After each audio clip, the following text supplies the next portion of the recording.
விபத்தை விலக்கி வையுங்கள். நமக்கு கொஞ்சம் தூக்கம் கம்மியா இருக்கும்போது நம்முடைய அன்றாட சூழல்ல கவனக்குறைவு காரணமா மிகப்பெரிய இழப்புகளை நாம ஏற்படுத்திக்க முடியும். இதனாலேயே நம்முடைய இழப்புகளை குறைச்சுக்கிறதுக்காக நாம சரியான அளவுல தூக்கத்தை பராமரிக்க வேண்டியது அவசியம்னு இந்த புக்கு சொல்லுது.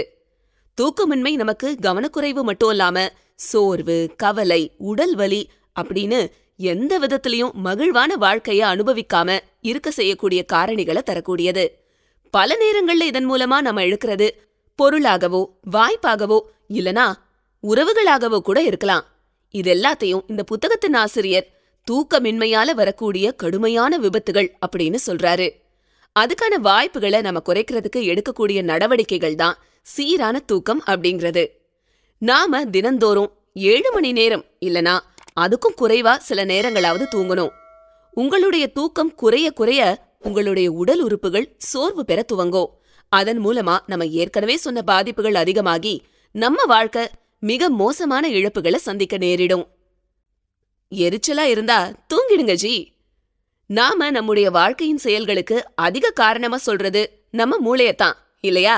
அந்த மூளையினாலதான் நாம புத்திசாலி, திறமசாலி அப்படின்னுலாம் அடையாளப்படுத்தப்படுறோம். இருந்தாலும் நம்ம மூளை நம்ம மொத்த உடல் எடையில 2% மட்டும்தான். ஆனா நம்ம உடல் உற்பத்தி செய்யக்கூடிய மொத்த ஆற்றல்ல நம்ம மூளை மட்டும் 20% பயன்படுத்திக்குது. இது உங்களுக்கு தெரியுமா? நம்ம உடல்ல உள்ள ரத்தத்துல இருந்து குளுக்கோஸ பிரிச்சு எடுக்கிறது உடம்போட முக்கியமான வேலைகள்ல ஒண்ணு. இது நம்ம எல்லாருக்கும் தெரியும். ஆனா உங்களுக்கு தூக்கம் இல்லாம இருக்கும்போது ரத்த ஓட்டத்துல இருந்து குளுக்கோஸ பிரிச்சு எடுக்க உங்க உடம்பு அதிகமா பாடுபடுது. இந்த போராட்டம் உடலுக்கு பெரிய அசதியை கொடுத்து இயல்பான நடத்தையில இருந்து நம்மள விலக்கி வைக்குது. அந்த சமயத்துல நம்ம மூளையாலையும் திறம்பட சிந்திக்க முடியாது. உங்க மன உறுதியின் அளவை தீர்மானிக்கிறதுல கூட உங்க மூளையின் முன்பகுதி முக்கியமான பங்கு வகிக்குது. நீங்க தூங்காம இருக்கும்போது மூளையின் இந்த பகுதியில இருக்கக்கூடிய குறைந்த ஆற்றல் அளவுகள் உங்க சுய கட்டுப்பாடு மற்றும் ஒழுக்கத்தின் உணர்வை சீர்குலைச்சு சேதமடைய வைக்குது. உங்க மூளை செல்கள் தொடர்ந்து ஒரு வகையான நச்சுக்கழிவுகளை உருவாக்குது. அது உருவாக அனுமதிச்சா உங்களுடைய எண்ணங்கள், நடத்தை மற்றும் மனநிலைய அது சீர்குலைக்கும். உங்களுக்கு ஏற்படக்கூடிய எரிச்சல்களுக்கும் மனநிலை மாற்றத்துக்கும் இது அதிகப்படியான காரணமா இருக்கு. இது நடக்காம இருக்கிறதுக்காக நம்முடைய உடல் மூளை திசு வழியா செரிப்ரோஸ்பைனல் ஃப்ளூயிட் அப்படின்னு சொல்லக்கூடிய ஒரு சிறப்பு துப்புரவு திரவத்தை அந்த பகுதிக்கு தவறாம அனுப்பி சுத்தப்படுத்துது. பகல்ல உருவாகக்கூடிய தேவையில்லாத நச்சுக்களை எல்லாம் நாம தூங்கும்போது முழுவதுமா அகற்றுவதுல நம்முடைய மூளை மிகவும் அசாத்திய திறமை கொண்டது. ஒருவேளை நீங்க போதுமான தூக்கத்தை பெற தவறினா இந்த நச்சுக்கள் உங்க மூளையிலேயே தங்கி நம்மள அதிக தொந்தரவு செய்ய ஆரம்பிச்சிரும். கண் தூங்கும் நேரத்தில் தூக்கம் மருத்துவ ரீதியா பல்வேறு சிறப்பம்சங்களை கொண்டது அப்படிங்கறத இந்த புத்தகம் சொல்றதோட மட்டும் நிறுத்திக்கல. அந்த தூக்கம் எப்படி அமையணும் அப்படிங்கறதையும் இந்த புக் நமக்கு விளக்கி சொல்லுது. தூங்கறதுக்கான சரியான இடத்தை உருவாக்குறதுக்கு ஒரு வழிகாட்டியையும் நமக்கு இந்த புக்கோட ஆத்தர் தராரு. நாம தூங்குற இடத்துல எவ்வளவு முடியுமோ அவ்வளவு குறைவான வெளிச்சம் இருந்தா மட்டும் போதும். முழு இரவா இருக்கிறது ரொம்ப நல்லது. எந்த விதமான சத்தங்களும் இல்லாத மிக அமைதியான இடமா நாம தூங்கக்கூடிய இடம் இருக்கணும். இரைச்சல், கூச்சல்கள்லாம் இல்லாத இடமா பாத்துக்கணும். உங்களுடைய அறை மிகவும் சூடாகவோ இல்லனா ரொம்ப குளிராகவோ இல்லன்னு நீங்க உறுதிப்படுத்திக்க வேண்டியது அவசியம். நீங்க தூங்கும்போது எவ்வளவு பாதுகாப்பா உணர்றீங்க அப்படிங்கறத சிந்திச்சு பாருங்க. இந்த வரிசையில நம்ம தெரிஞ்சுக்க வேண்டிய இன்னொரு முக்கியமான விஷயம், நீங்க அதிகமா தூங்கக்கூடாது அப்படிங்கறது. இதத்தான் இந்த புக்கோட ஆத்தர் வலியுறுத்தி சொல்றாரு.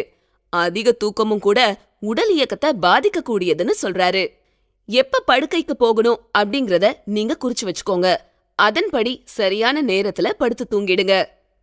உங்களை முழிச்சிட்டு இருக்க செய்யறதுல நீல நிற ஒளிக்கு அதிக பங்கு இருக்குன்னு பல ஆராய்ச்சி கட்டுரைகளும் தெரிவிக்குது. Unfortunately computer screens, laptops, smart phones, flat screen TV, LED லைட்ஸ்னு எல்லாமே பெரிய அளவிலான நீல ஒளியை வெளியிடுறதாவே இருக்கு. வெதுவெதுப்பான நீர்ல நம்ம குளிச்சு முடிச்சு வெளியே திரும்பும்போது நம்ம உடல் வெப்பநிலை உச்ச நிலையில இருந்து வேகமா கீழே இறங்கும். அப்ப ஏற்படக்கூடிய ஒருவித சோர்வும் கூட நம்ம தூக்கத்துக்கு கூட்டிட்டு போகும். ஒரு சின்ன அளவு ஆல்கஹால் கூட உங்களை விரைவா தூங்க வைக்கும். ஆனா இது உங்களுக்கு குழப்பமான இரவை தர்றதோடு குரட்டைக்கான வாய்ப்புகளையும் அதிகமாக்குது. உங்க கனவுகளை சீர்குலைக்குது.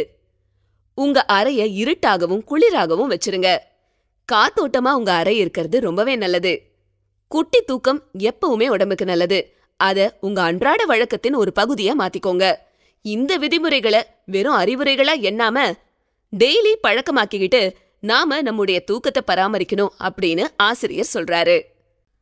கனவு காணுங்கள். கண்டினியூட்டி ஹைபோதசிஸ் தியரி இந்த கோட்பாட்டின்படி பெரும்பாலான கனவுகள் நம்முடைய அன்றாட வாழ்க்கையில என்ன நடக்குது அப்படிங்கறத பேஸ் பண்ணி அதன் தொடர்ச்சியா தான் இருக்குமா. உதாரணம் சொல்லணும்னா, ஒரு நாளின் பெரும் பகுதிய நீங்க உங்க ஆபீஸ்ல செலவழிச்சா உங்களுக்கு நிறைய டெஸ்க் சார்ந்த கனவுகளா வருமா.